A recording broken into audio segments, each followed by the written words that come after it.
আমি পুঁই মেচুরি পোস্ত রান্না শুরু করলাম, আপনারা দেখতে থাকুন। এতে একটুখানি পরিমাণ পোস্ত ঢাললাম, দেখে নিয়ে 4টে কাঁচা লঙ্কা দিলাম, একটু জল দিয়ে এবার বেটে নেব।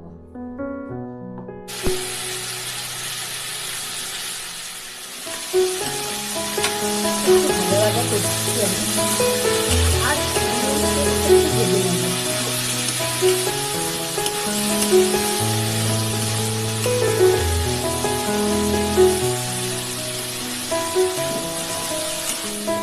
লাগবে, আপনারা এটা করে খাবেন, খুব ভালো লাগবে।